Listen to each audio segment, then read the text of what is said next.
तलाक होने के बाद जब अपने घर पे पहुंची तो अपना ही घर देख कर के रोने लगी। और माँ कैसी है जो कि मतलब खुद की बेटी का ही घर उजाड़ना चाहती हैं। तो हेलो फ्रेंड्स, मैं रेनू अपने यूट्यूब चैनल पे आप लोगों का स्वागत करती हूँ। फ्रेंड्स, बहुत ही प्यारी सी स्टोरी लेकर के आई हूँ। सच्ची घटना पे आधारित ये स्टोरी है। आप लोग स्टोरी को पूरा सुनिएगा और कैसा लगा कमेंट करके ज़रूर बताइएगा। तो जैसा कि फ्रेंड्स, स्टोरी में आपको शुरू में ही समझ में आ गया होगा कि ये तलाक से रिलेटेड स्टोरी है। तो ये मतलब कि रंजू नाम की एक लड़की होती हैं। उनके माता पिता उनकी बड़े धूमधाम से शादी करते हैं। उनकी शादी तय होती है, उनके धूमधाम से शादी कर दी जाती है। और मतलब उनके पिता को रंजू के ससुराल वाले और उनका घर परिवार बहुत अच्छा लगता है। सब बहुत पसंद होते हैं क्योंकि उनके पिता थोड़े शांत स्वभाव के होते हैं और बड़ी धूमधाम से उनकी शादी करते हैं।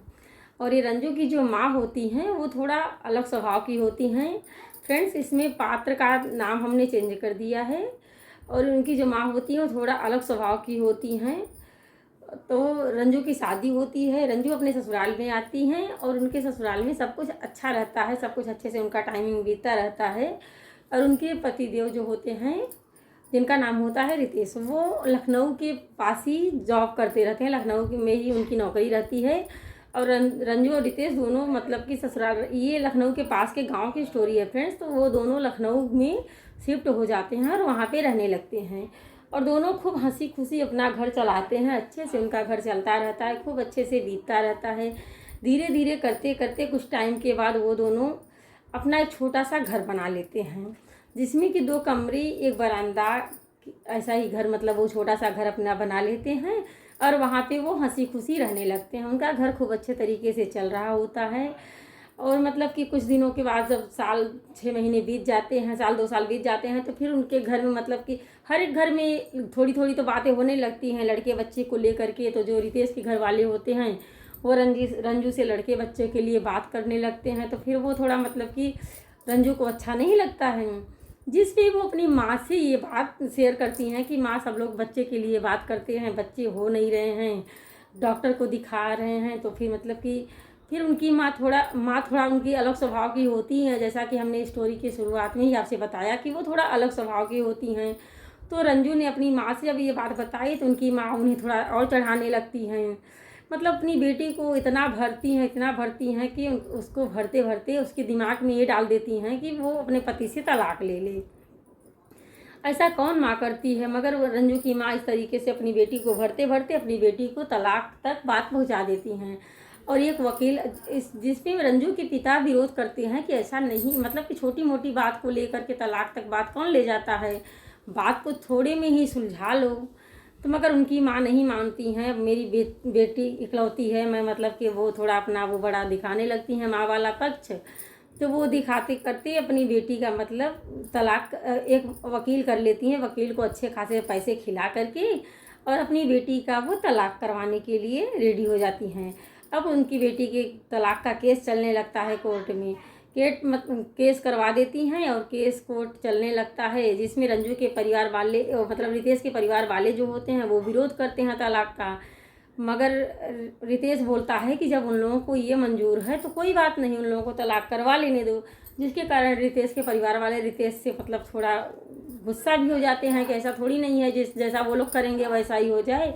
बात तलाक तक पहुंच जाती है। रितेश सीधा साधा स्वभाव का इंसान रहता है। वो मान लेता है कि अगर आप लोगों को तलाक से ही वारा न्यारा करवाना है, तलाक से ही सारी समस्या का हल है, तो आप लोग तलाक करवा लीजिए। वो रेडी हो जाता है। अच्छा, मतलब कि उन लोगों की बात तलाक तक पहुंच जाती है। मगर जब केस चलता है, कुछ दिन केस चलने के बाद वकील आकर के रंजू की माँ को बताता है कि इन लोगों का केस मतलब 4 साल तक चलेगा। और फिर उसके बाद इधर रंजू के जो पिता होते हैं उनकी तबीयत काफ़ी ख़राब होने लगती है। और मतलब वो बेटी का टेंशन हो जाता है, उन्हें टेंशन के कारण उनकी तबीयत ख़राब होने लगती है। वो हॉस्पिटल में एडमिट हो जाते हैं, उनकी दवा चल रही होती है। और इस तरीके से करते करते उन लोगों को काफ़ी टाइम हो जाता है। केस चलता रहता है, तारीख उन लोगों की चलती रहती है। वो लोग अपना आपस में जा कर के मतलब तारीख अटेंड करते रहते हैं।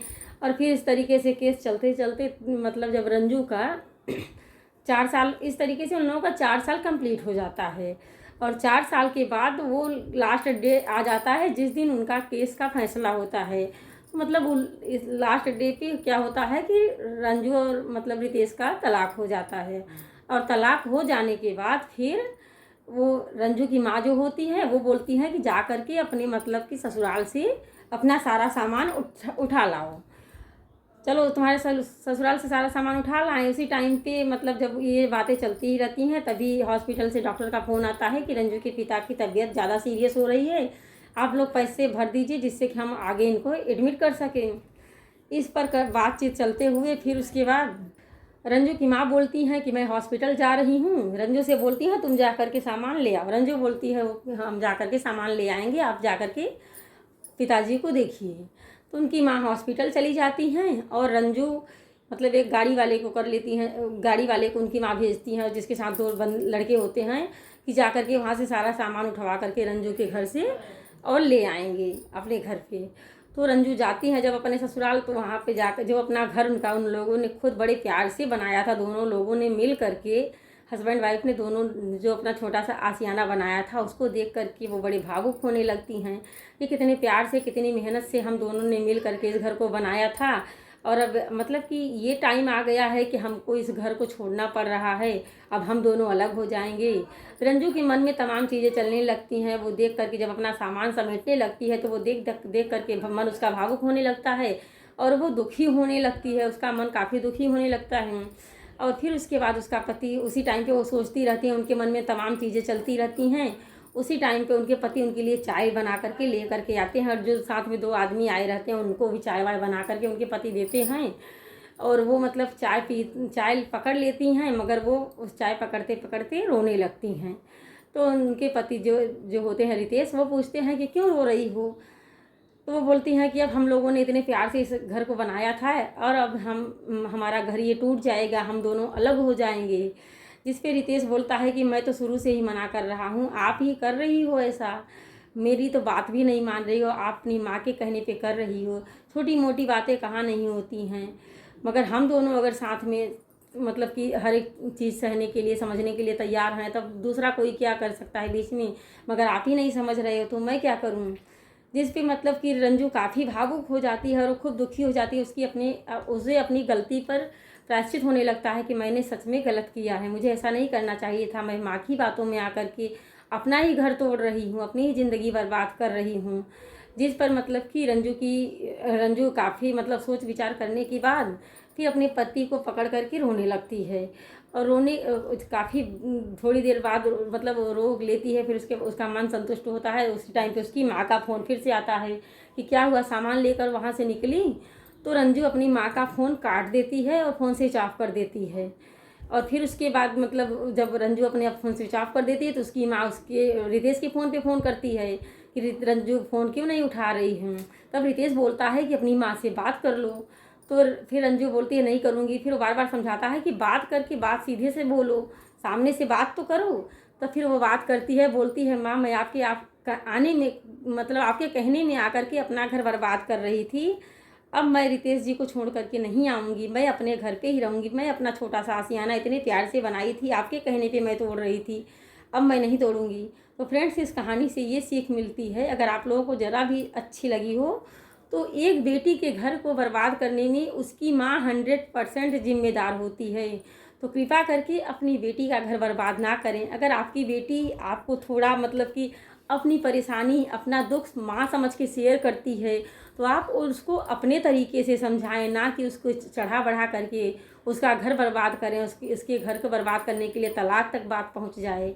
तो प्लीज़ अपनी बेटी के घर को और अपनी बेटी के भविष्य को एक माँ ही सेफ और सुरक्षित रख सकती है। तो अपने बच्चों को अच्छी सीख दें, अच्छा समझाएं। चलिए आगे एक और स्टोरी में हम आपसे मिलेंगे, तब तक के लिए Radhe Radhe. Thanks for watching.